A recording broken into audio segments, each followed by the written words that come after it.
Hello, this is Jonathan Engelsman. This is our 6th lecture in our iOS Bootcamp, and today we're going to look at more UI considerations. In particular, we're going to look at attributed strings, supporting auto rotation, and auto layout. First of all, let's talk about attributed strings. So attributed strings are text with multiple style runs, where we vary things like font size, color, and other features, and we can do that on different parts of the text, the entire text or substrings of it. So the classes NS attributed string and NS mutable attributed strings were around for a while in iOS, but up until iOS 6 they were a little bit difficult to use. As of iOS 6, they're more tightly integrated with the UI controls. So now UI label, UI text view, and other controls that work with attributed text actually have a property that we can set. So now it's much easier to work with. So let's take a look at what we can do with attributed text. So we can associate attributes with single characters or an entire range of characters or even the entire string.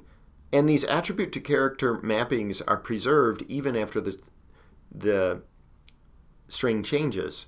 So we have support for RTF, including file attachments and graphics. And there are some interesting linguistic units such as word and line calculations available. So here's a really simple code fragment. And over on the right, you see a screen capture of an iPhone.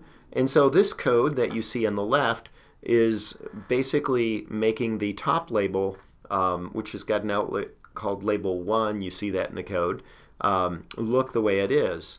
And so we attempt to retrieve the font noteworthy bold in 18 point, and we set that font along with the underline attribute and the color red into an array of attributes.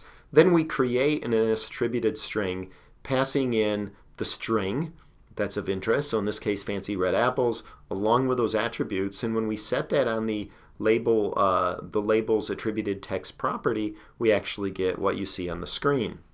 So the Snazzy Fonts are us is very similar. We're only using the Zapfino font here. Green is golden, different font, different color. This last one is a little bit more interesting. In this case, we show you how we could change maybe just a subset of the text on a string. And so in this one, the label is going to have the string Laker Blue, so we set that up. We get the preferred headline font here, and we set that particular attribute when we create this attributed string. It's a mutable attributed string, LEB4. Then what we want to do is make the word blue, that substring, turn blue in the actual presentation of that label. So the second snippet of code here changes the attributes on just a substring. Now it turns out that it's a little bit trickier here in Swift because the range of string method on the Swift string returns a range which is incompatible with the attributed string add attribute method. What we want is a type NS range, and we can do that by simply taking our Swift string, so that's the variable Laker string here, and casting it as an NS string. Once we've done that, we can call range of string, and we'll get back an NS range here, which is compatible with the add attribute method. So in the very next line, you see us adding to our attributed string an attribute for the range, which in this case is going to select the word blue in our string. And when we set that, then you actually see what you see on the screen over there on the right.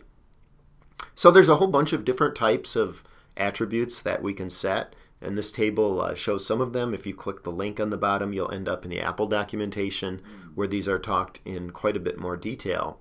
So in the next video, we'll take a look at how to work with attributed strings. In particular, we're going to create a really primitive text editor where we can go in and change the color and underline and so forth text within a text view.